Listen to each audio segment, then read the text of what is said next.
கிருஷ்ண ஜெயந்தி. ஜெயந்தி என்றால் என்ன? ஸ்ரீ ஜெயந்தி அல்லது ஜெயந்தி என்பது கிருஷ்ண ஜெயந்தியை மட்டும்தான் குறிக்கும். மற்ற தேவதைகளுக்கோ மகான்களுக்கோ ஜெயந்தி என்ற பெயருடன் அவதார தினமாக கொண்டாடப்படுவது என்பது உபசார கிராமத்தில்தான். ஆனால் வைணவத்தில் ஜெயந்தி என்கிற வார்த்தையோடு மற்ற அவதார தினங்களை இணைக்க மாட்டார்கள். ஸ்ரீராம ஜெயந்தி என்று கொண்டாடப்படுவது கிடையாது. ஸ்ரீராம நவமி தான்.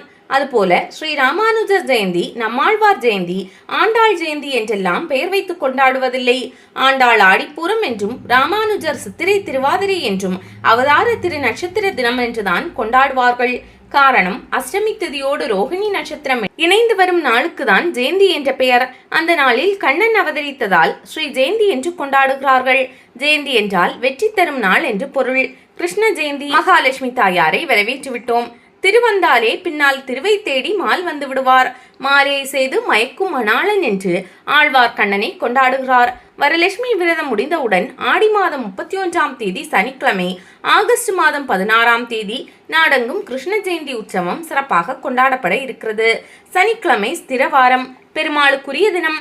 இன்று கிருஷ்ண ஜெயந்தி உற்சவம் கொண்டாடப்படுவது சால சிறந்தது. அன்று காலை 11 மணி வரை அஷ்டமி இருக்கிறது. பரணி நட்சத்திரம் காலை 8:15 மணி வரை இருக்கிறது. பின் ரோகிணி வந்து விடுகிறது. சனிக்கிழமை இரவு கிருஷ்ண ஜெயந்தி கொண்டாடப்படும் நேரத்தில் ரோகிணி வந்து விடுகிறது. ரோகிணி தான் கண்ணனின் திரு நட்சத்திரம். எனவே அன்று மாலை கிருஷ்ண ஜெயந்தி சிறப்பாக கொண்டாடப்படுகிறது. அன்று என்ன செய்ய வேண்டும்? வழக்கம் போல வீடு முழுக்க நன்கு சுத்தப்படுத்தி வீட்டு வாசலிலும் பூஜை அறையிலும் மாக்கோலம் போட வேண்டும். மாவிலை தோரணங்கள் கட்ட வேண்டும். வீடு முழுக்க குழந்தை கண்ணனை வரவேற்பது போல் பூஜை அறை வரை கிருஷ்ணா பாதம் வரைந்து வரவேற்க வேண்டும். வீட்டு குழந்தைகளுக்கு கிருஷ்ணர் ராதை வேடம் போட்டு பூஜையில் பங்கெடுக்க செய்யலாம். எளிமையான ஸ்தோத்திரங்களை, கண்ணன் பாடல்களையும் பாடலாம். கிருஷ்ண ஜெயந்தி என்று குழந்தைகள் அதிகம் சாப்பிடும் பட்சணங்களை படைக்க வேண்டும். பால், தயிர், வெண்ணெய், அவல், பழங்கள் மற்றும் வெண்ணெய் சர்க்கரை கலந்த நவநீதம், வெள்ளை சீடை, உப்பு சீடை, முறுக்கு, லட்டு, மைசூர் பாகு, தேன்குழல், மனோகரம், திரட்டுப்பால், பர்பி போன்றவற்றையும் படைக்கலாம். அவசியம் நாவல் பழமும் வெண்ணையும் வைக்க வேண்டும். சுத்தமாக நீராடி பூஜை செய்து முடித்துவிட்டு நிவேதித்த பிரசாதங்களை அருகில் இருக்கக்கூடிய சிறுவர்களுக்கு நாம் கொடுக்க வேண்டும்.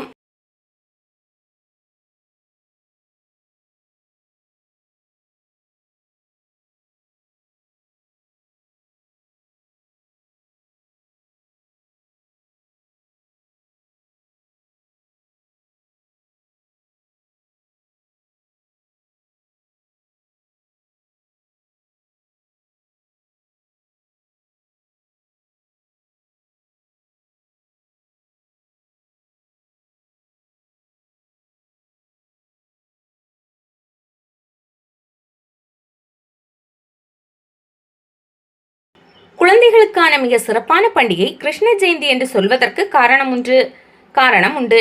அன்று தயாரிக்கப்படும் பிரசாதங்கள் எல்லாமே குழந்தைகள் மிக விரும்பி சாப்பிடுகின்ற சீடை, அவல், லட்டு, அப்பம், தட்டை, முள்ளு முறுக்கு, தோயம், வெண்ணெய், பால் திரட்டு, நாட்டு சர்க்கரை, வடை போன்ற பிரசாதங்கள். இவைகள் விரும்பாத குழந்தைகள் உண்டா? அடுத்து, எந்த குழந்தையாக இருந்தாலும் அந்த குழந்தையை ஆசையோடு அழைக்கின்ற பொழுது வைக்கும் பெயர் கண்ணா. இந்த பெயர் கிருஷ்ணருக்குரியது அல்லவா?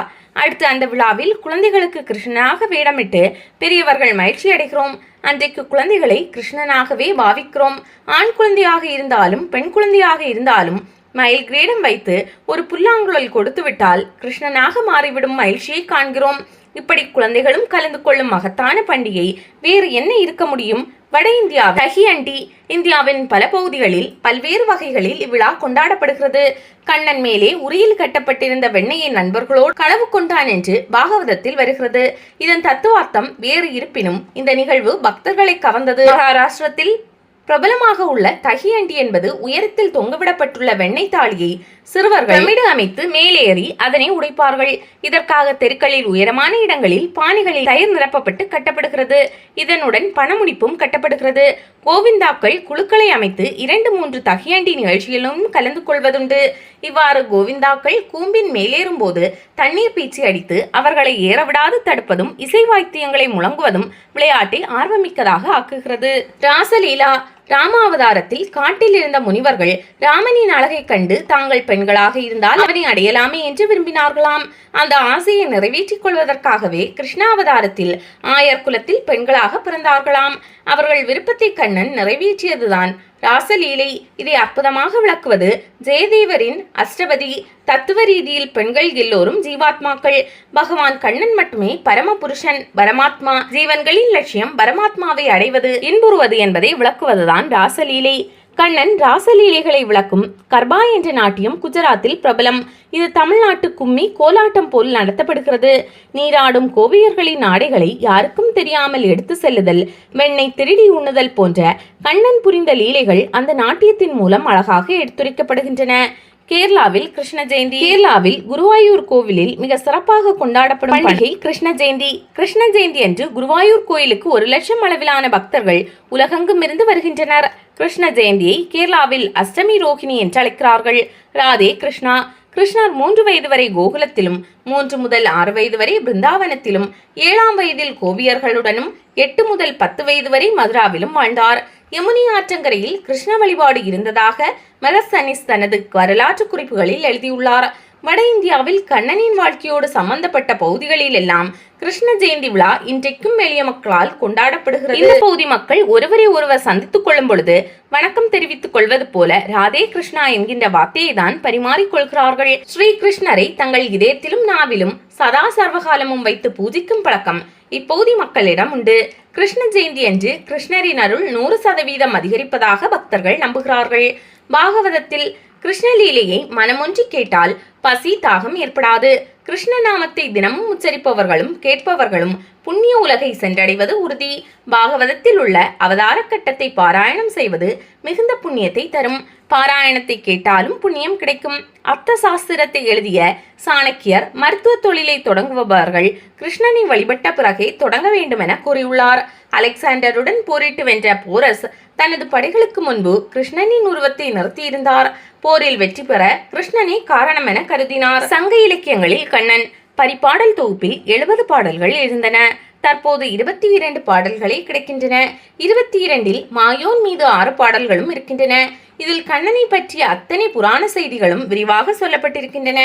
8 தொகை நூல்களில் நற்றிணையில் கடவுள் வாழ்த்தாக பாரதம் பாடிய பெருந்தேவனார் என்ற சங்கப்புலவர் பாடிய அற்புதமான பாடல் ஒன்று மாயோன் மீது இருக்கிறது. சிலப்பதிகாரத்தில் ஆச்சியார் குரவையில் கிருஷ்ணனின் அத்தனை பண்புகளையும் புராண இதிகாச செய்யுள்களையும் பேசுகிறது. பலராமன் குறித்தும், நப்பிண்ணை குறித்தும், யாதவ குலம் குறித்தும், ராதையை குறித்தும் கூறப்பட்டுள்ளது. நீலாதேவியின் அம்சமான நப்பிண்ணையை குறித்து ஆழ்வார்களும் பாடியுள்ளனர். தமிழ் இலக்கியங்களில் கண்ணன் 14 கீழ்கணக்கு நூல்களில் ஒன்றான திரிகடுகம் கடவுள் வாழ்த்து மாயோனி போற்றுகிறது. சூரியனை தடுத்து மறைத்து விட்டதால் இருளடைந்து தவித்தது. அப்போது கிருஷ்ண பரமாத்மா சூரியனை ஆகாயத்தில் நிலைக்க செய்ததாக புறநானூறு குறிப்பிடுகிறது. கண்ணன் குருந்த மரத்தை ஆய மகளிருக்கு வளைத்து தந்தது போன்று ஆண் யானை ஒன்று தன் பெண் யானை உண்ணும்படியாக மரக்கிளையை வளைத்து தந்தது என்று கண்ணனின் கதையை இணைத்து பாடும் அகப்பாடல் அது. இப்படி பல பாடல்களை பற்றி சொல்லிக்கொண்டே போகலாம். சகலமும் கிருஷ்ணார்ப்பணம், புண்ணியம் இது என்று உலகம் சொன்னால் அந்த புண்ணியம் கண்ணனுக்கே போற்றுவார், போற்றுதலும் தூற்றுவார், தூற்றலும் போகட்டும் கண்ணனுக்கே என்று கீதையின் சாரமாக அமைந்த ஒரு பாடல் உண்டு. எந்த பூஜை சமஸ்காரங்களோ அவற்றின் முடிவில் நமது ஆத்மார்த்த சமர்ப்பணத்தை இறைவனிடம் சொல்லிக் கொள்கின்ற ஒரு ஸ்லோகம். விஷ்ணு சகஸ்ரநாம பாராயணத்தின் முடிவில் வருகின்ற ஸ்லோகம். பூரண அவதாரங்கள். பகவான் பல அவதாரங்களை எடுத்திருக்கின்றான். அதில் முக்கியமாக தசாவதாரங்களை சொல்வார்கள். மீனோடு ஆமை, கேளல் அரி, குரலாய் முன்னும், ராமனாய் தானாய் பின்னும், ராமனாய் தாமோதரனாய், கற்கியும் ஆனான் தன்னை கண்ணபுரத்து அடியன், கலியன் ஒலி செய்த தேனார், இன்சொல் தமிழ் மாலை செப்ப பாவம் நில்லாவே என்று பகவான் எடுத்த 10 அவதாரங்களையும் ஒரே பாட்டில் விவரித்து பாடியுள்ளார் திருமங்கை ஆழ்வார். இதில் 2 அவதாரங்கள் பூர்ண அவதாரங்கள். 1 ராம அவதாரம், 2 கிருஷ்ண அவதாரம். 2லும் தாயின் கற்பத்தில் அவதரித்ததிலிருந்து அவதாரத்தை முடித்துக்கொண்டு தன்னுடைய சோதிக்கு திரும்புகின்ற வரை உள்ள நிகழ்ச்சிகள் பூரணமாக இருக்கின்றன. ராம அவதாரத்தை விவரிப்பது வால்மீகி ராமாயணம், கிருஷ்ண அவதாரத்தை விவரிப்பது ஸ்ரீமத் பாகவதம். ஒன்றை இதிகாசங்களில் சிறந்ததாகவும் இன்னொன்றை புராணங்களில் சிறந்ததாகவும் நம்முடைய சான்றோர்கள் பாராயணம் செய்வதுண்டு. லீலைகள் அதிகம். இந்த 2 அவதாரங்களிலும் மிகவும் சிறந்த அவதாரம் கிருஷ்ண அவதாரம். ஆழ்வார்கள் அத்தனை பேருமே கிருஷ்ணாவதாரத்தில் ஆழ்கால் பட்டிருக்கிறார்கள். இன்னும் பல மகான்கள் கிருஷ்ணாவதாரத்தில் மிகவும் ஈடுபாடு கொண்டு பல பாடல்களை இயற்றியிருக்கிறார்கள். காரணம், கிருஷ்ணாவதாரத்தில் உள்ள பாலலீலைகள் மனதை மயக்கும் சம்பவங்களும் கருத்தை கவரும் தத்துவங்களும் கிருஷ்ணாவதாரத்தில் அதிகம். இன்னொரு விஷயம் உண்டு. ராமாவதாரத்தில் கடைசி வரை ராமன் தன்னை அவதார புருஷனாகவே நினைத்துக் கொள்ளவில்லை. அகம் மனுஷம் மன்யே என்று தன்னை மனிதனாகவே சொல்லிக் கொள்கின்றார். ஆனால் பிறந்த கணத்திலிருந்து கண்ணன் தன்னுடைய மாயைகளையும் லீலைகளையும் வெளிப்படுத்திக் கொண்டே இருக்கின்றான்.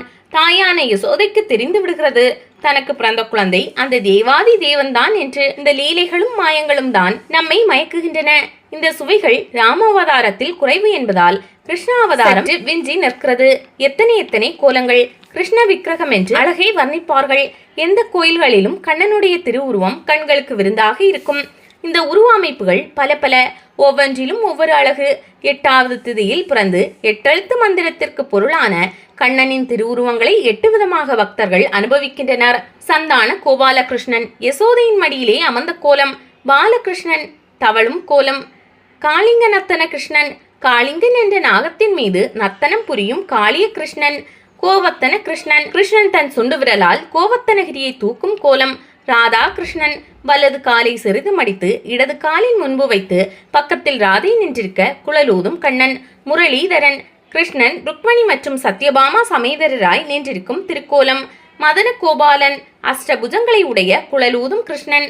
பார்த்தசாரதி அர்ஜுனனுக்கு கிருஷ்ணன் கீதை உபதேசிக்கும் திருக்கோலம். பலன் என்ன? சந்தான கோபால ஹோமம் செய்வது ரொம்ப விசேஷம்.